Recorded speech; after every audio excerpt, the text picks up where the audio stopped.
Selamat pagi anak-anakku. Assalamualaikum warahmatullahi wabarakatuh. Jumpa kembali bersama Bu Guru ya anak-anak. Bagaimana kabarnya anak-anakku pagi hari ini? Bu Guru doakan selalu sehat walafiat ya, selalu baik dan selalu semangat untuk mengikuti pembelajaran pada pagi hari ini. Nah, kali ini Bu Guru akan menyampaikan materi pelajaran untuk kelas 3, tema 3, benda di sekitarku, subtema 1, aneka benda di sekitarku, pembelajaran keempat. Nah, seperti biasa, sebelum kita memulai pembelajaran kita hari ini, marilah kita awali dengan pembacaan doa terlebih dahulu ya anak-anak, agar kita senantiasa diberikan kesehatan dan juga kemudahan dalam mempelajari pelajaran hari ini. Silakan berdoa terlebih dahulu ya anak-anak. Nah, selanjutnya sebelum kita ke materi pembelajaran, kita langsung ke tujuan pembelajaran dulu ya anak-anak. Yang pertama, setelah dibimbing melalui media daring, siswa dapat mengidentifikasi informasi tentang bahan pembentuk benda yang terbuat dari plastik dengan benar. Kemudian siswa dapat memahami istilah yang terkait dengan materi pembentuk benda dengan tepat. Kemudian siswa dapat menggambarkan kondisi sampah plastik dalam bentuk tulisan dengan tepat. Nah, melalui pengalaman bermusyawarah di kelas, siswa mengetahui arti penting dari bermusyawarah dengan tepat. Nah, selanjutnya perhatikan 4 benda yang ada di depan ini ya anak-anak. Yang pertama ada ember, kedua ada gayung, ketiga ada serokan sampah, yang keempat ada payung. Nah, perhatikan benda-benda yang ada di rumahmu. Sebutkan benda-benda yang terbuat dari plastik. Ternyata sangat banyak sekali benda-benda yang terbuat dari plastik ya anak-anak. Mulai dari ember, gayung, sampai sendok sayur. Nah, sekarang ini banyak sekali benda berbahan dasar plastik. Mengapa? Karena plastik murah dan tahan lama. Bahan dari plastik tidak dapat menyerap air atau tidak tembus air. Plastik pun mudah dibentuk dan ringan. Oleh karena itu, plastik dapat dibuat menjadi berbagai benda. Seperti itu ya anak-anak. Nah, sekarang kita lanjutkan. Plastik memberikan banyak manfaat, akan tapi plastik juga dapat menimbulkan masalah. Nah, plastik membutuhkan waktu yang lama untuk terurai secara alami, sekitar puluhan bahkan ratusan tahun. Seperti itu ya.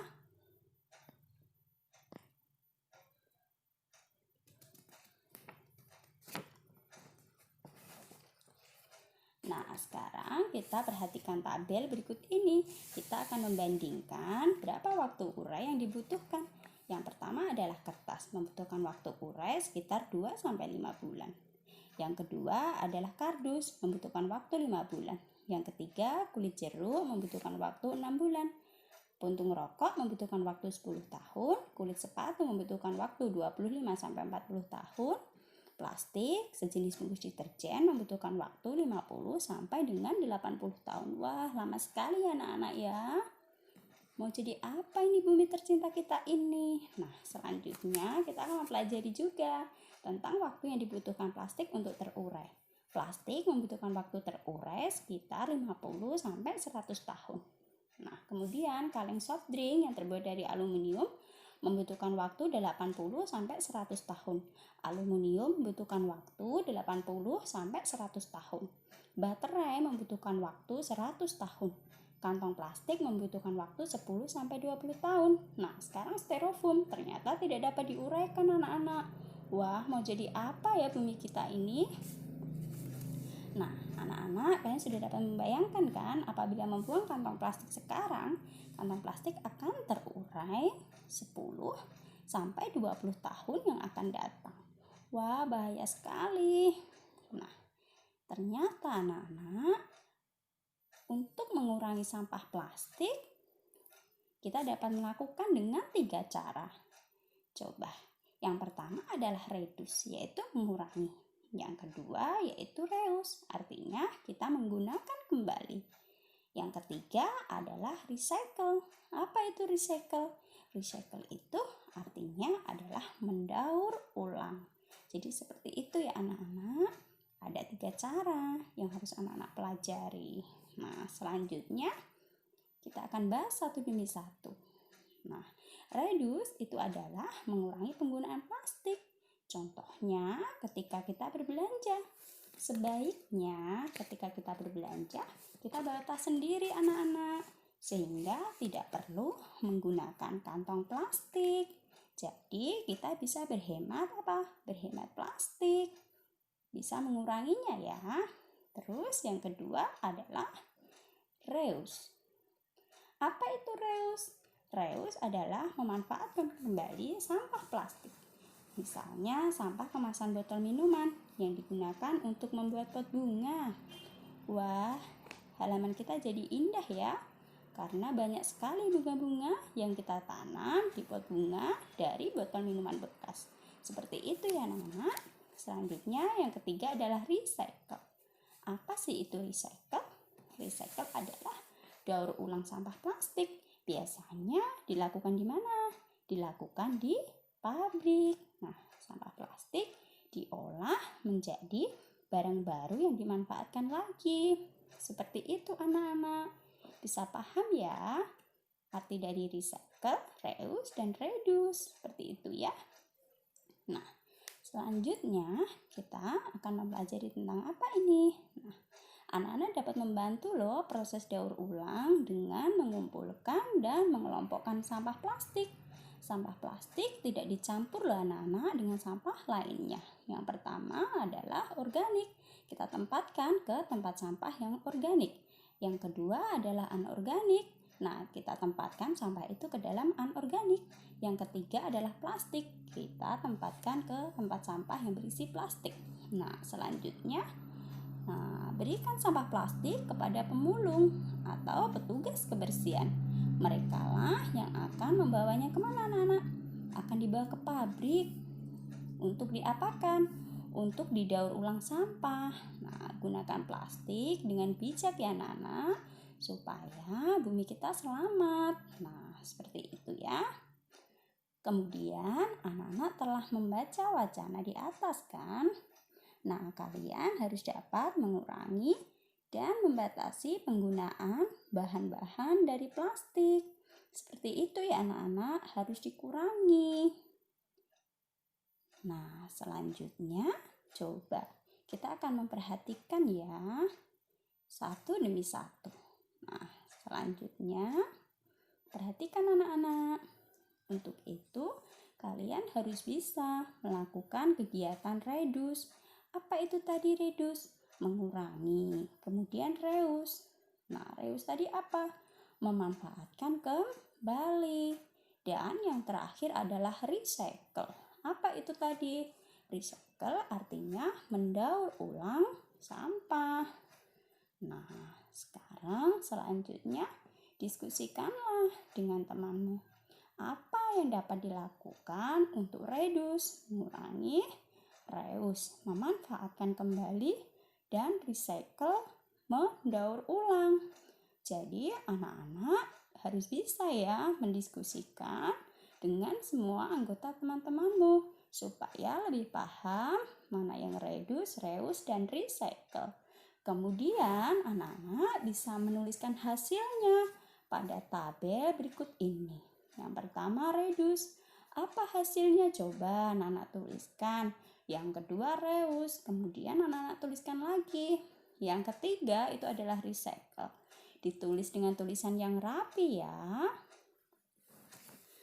Nah, selanjutnya kita akan mengamati apa anak-anak? Coba kita akan mengamati lingkungan yang ada di sekolahmu atau di lingkungan sekitar rumahmu. Banyakkah sampah plastik dari kantong kemasan makanan dan minuman? Jadi, anak-anak harus mengamatinya ya. Adakah sampah plastik dari kantong kemasan makanan dan minuman? Harus diamati. Nanti kemudian hasil dari pengamatan anak-anak akan kita berikan tanda centang atau checklist ketika anak-anak menemukannya. Contohnya di nomor 1 itu ada lokasi ya. Lokasinya misal di rumah. Sampahnya kalau misal ditemukan ya berarti diberi tanda centang atau tanda checklist seperti itu. Nah, kita belajar terus ya. Selanjutnya coba kita perhatikan. Nah, kalian telah melakukan pengamatan kan tadi?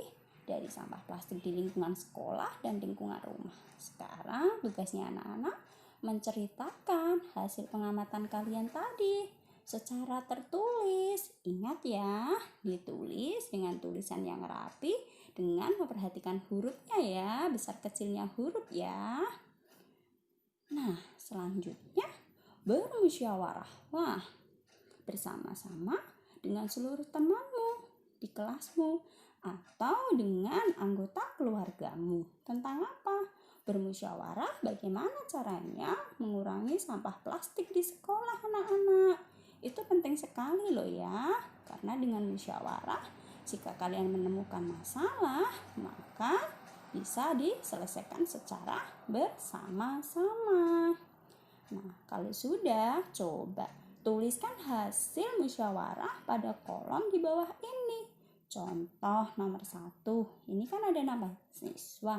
Anak-anak isi, misal namanya Bunga, pendapatnya sampah harus dibuang di tempat sampah. Seperti itu ya anak-anak. Anak-anaknya Bu Guru pintar semua.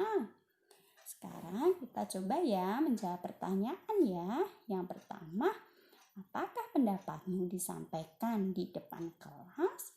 Jika iya, anak-anak jawab ya. Nomor 2, apakah kamu mempunyai kesempatan untuk menyampaikan pendapat di depan kelas? Nah, kira-kira anak-anak punya kan pastinya kesempatan untuk menyampaikan pendapat. Yang ketiga, apakah hasil musyawarah sesuai dengan hasil pengamatanmu? Seperti itu ya anak-anak ya. Nah, selanjutnya, plastik tidak hanya digunakan untuk membuat perabotan dan kantong kemasan. Ternyata banyak sekali loh manfaat dari plastik itu. Coba sekarang kita akan melihatnya ya. Nah, plastik itu anak-anak karena ringan dan mudah dibentuk, ternyata bisa loh dibuat apa coba? Dibuat bola. Nah, plastik juga bisa digunakan untuk membuat bola, seperti bola pingpong dan juga bola sepak. Nah, anak laki-laki suka kan bermain bola? Nah, seperti ini ya. Jadi, bisa dibuat untuk bola. Jadi, anak-anak bisa mengerti ya sekarang kalau bola itu ternyata terbuat dari plastik. Seperti itu. Nah, sekarang coba perhatikan. Banyak permainan yang menggunakan bola. Contohnya antara lain bola tangan. Paham ya anak-anak ya? Siapa yang pernah bermain bola tangan? Nah, pasti udah pinter semua. Karena ada kelas 3 kan? Udah pada pinter anak-anaknya Bu Guru bermain bolanya. Nah, sekarang kita perhatikan lagi. Kita akan bermain bola tangan menggunakan bola plastik. Lakukan pemanasan sebelum melakukan permainan. Kenapa harus melakukan pemanasan? Supaya tidak cedera anak-anak. Nah, seperti itu ya, biar aman ya, biar tidak cedera. Nah, di sini ada permainan. Coba kita perhatikan bersama-sama. Caranya dengan berlari keliling lapangan, kemudian lanjutkan kegiatan mengoper bola dengan cara sebagai berikut ini. Coba ya, kita akan membahasnya satu demi satu. Anak-anak dengarkan ya yang akan Bu Guru sampaikan. Nah, coba kita perhatikan. Didengarkan ya. Nih, ayo bermain bola tangan. Bacalah aturan permainannya. Yang pertama, permainan dimainkan di lapangan. Yang kedua, permainan dilakukan oleh 2 kelompok. Terus setiap pemain harus memasukkan bola ke gawang kawan. Yang keempat, bola harus dioperkan pada teman satu tim. Setiap pemain harus mengoperkan bola setelah melangkah paling banyak